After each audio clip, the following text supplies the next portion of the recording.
The sun's up and the coffee's hot, and today marks the start of a brand new chapter, the Freedom Shift. Popeye's tail is wagging, the bags are packed, and we're saying goodbye to the house for a day, and we will hit the open road.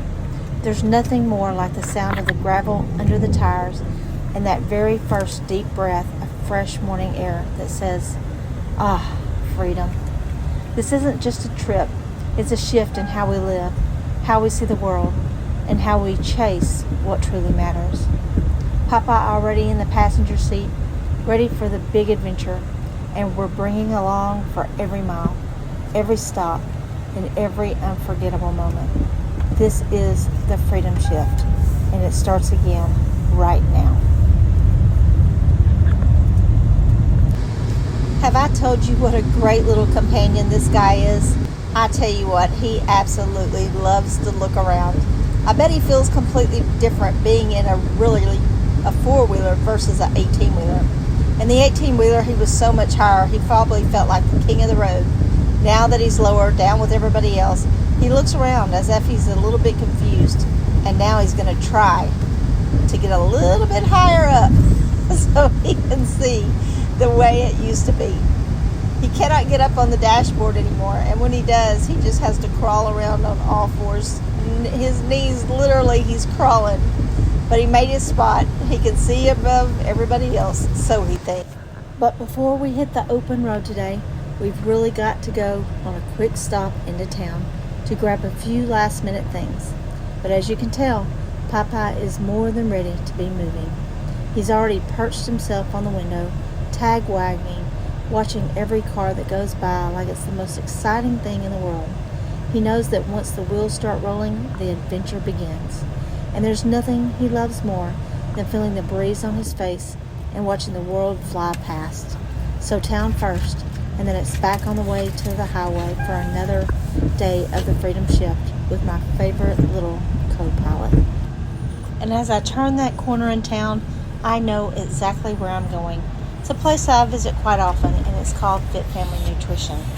And let me just tell you, it's really a great little place to go. You can't help but stop there, and when you do, you always get a smile on your face. Always knows exactly what I want, even before I say a word. She's got this amazing Herbalife-based business that's full of everything you need to fuel your day. From hot drinks, feel warm and a warm hug, to cold refreshing teas that give you that perfect energy boost. And don't even get me started on the meal replacement shakes. Hey! How are you guys doing this morning? Good, and how are you? Good. You know what I want already? Yes. Awesome. Bad to bougie. Here we go for our day trip, but we have to start off at Fit Family Nutrition. Well, as you can tell, I've got my drink. Popeye's looking at me like, what in the world? And then we continue on our trip. Where do you guys think we're going? It's nothing big this time. We're just taking a short little trip. So after grabbing my drink from Katie and waving goodbye to the hometown, we've had our very first stop. It was not our final destination, but it's a sweet little detour because Popeye needed to stretch his legs a bit. The South Arkansas Arboretum. The road leading in was lined with towering trees, and the minute we stepped out, you could just feel the peaceful, quiet energy this place has. I love being able to step into the woods and just take a deep breath and breathe. Now Popeye, oh, he thought this was the best stop ever. I'm telling you, this little guy had his nose to the ground from the moment his paws hit the path. Every flower, every blade of grass, he had to stop and smell it. I have to admit, I was getting a little bit frustrated, but like he was making sure that we didn't miss one single thing. I think he was convinced that this whole arboretum was planted just for him. The flowers here were incredible. Splashes of yellow, bursts of pink, and some of the richest purples I have ever seen. Even in the summer heat cranking up, there's something about being surrounded by all the color and life that just makes you breathe a little deeper. We found a bit of a shade, took a minute to cool off, and just listened to the bird songs echoing through the trees, while Popeye did his official sniff test in every bush in sight. It's stops like this that make the love of the journey even more. We're not in a rush. We're just chasing the next big destination. We're collecting moments, and this one, Popeye's wagging tail and flowers, the sunshine, this one is a keeper for the Freedom Shift. Here's some of the flowers, the bright yellows, the entranceway to the Arboretum, the red roses, and the beautiful deep purples.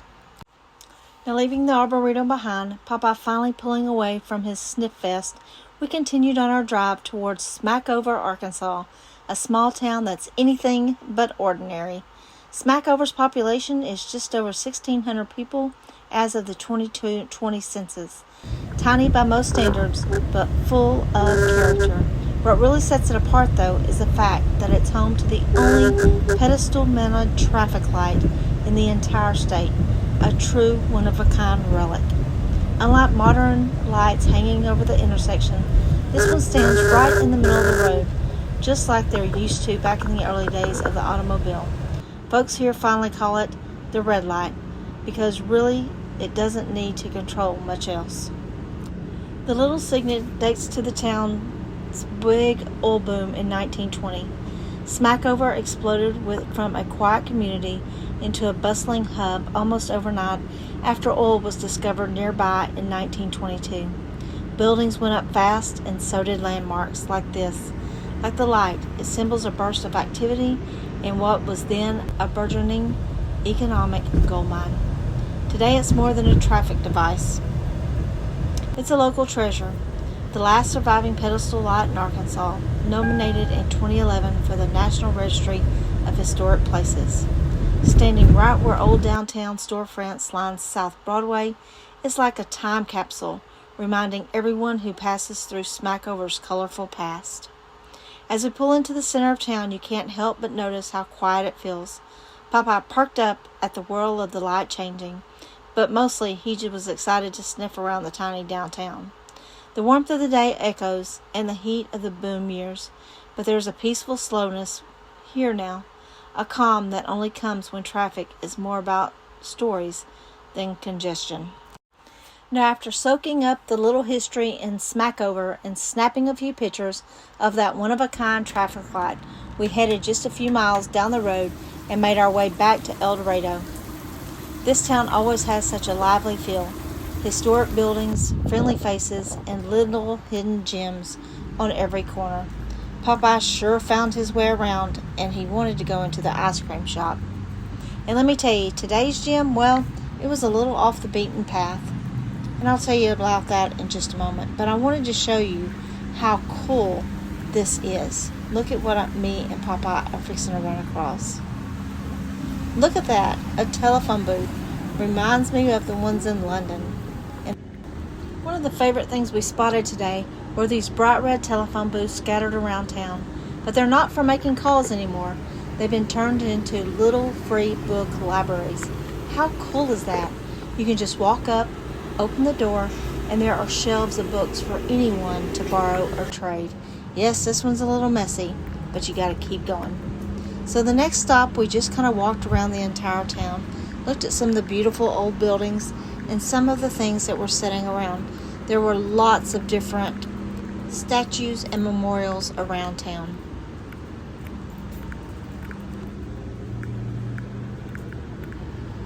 Next we come upon some old wagon wheels that are yellow, and also it looks like some type of engine. I'm not sure exactly what they're for, and it really didn't say anything about them, so I'll have to learn about that.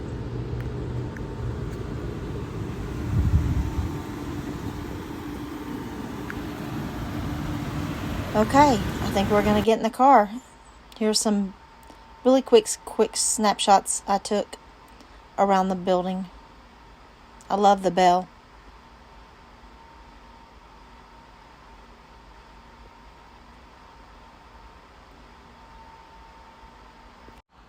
With the sun beginning to dip low on the horizon, we took one last look around Smackover and El Dorado. tucking the day's memories close to our hearts. The little towns, the friendly faces, and the quiet charm of it all felt like a step back into a simpler time. As we began our drive home, the road stretched out ahead like an old friend leading us back. The hum of the tires on the pavement and the gentle lullaby.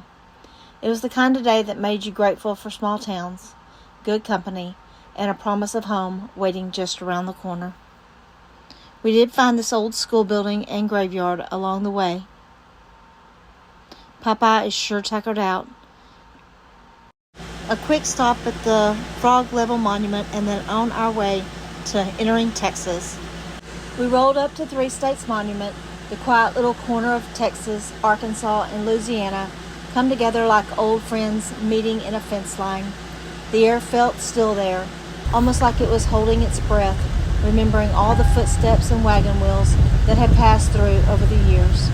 The monument itself is still a bit off the facelift these days, but if you take a moment and really look, you'll find something special. The old tree standing watch nearby, still bearing the faint X carved by the surveyors long ago. Back then the tree was only a marker to promise to future travelers that this was the very spot where three states shook hands. And as the years rolled on, storms come and seasons turned. That tree kept growing, but it held onto that mark like a memory it didn't want to let go. So with the sun dipping lower and the day nearly done, we stood there a while, letting history whisper its story, feeling mighty blessed to have found it before heading home.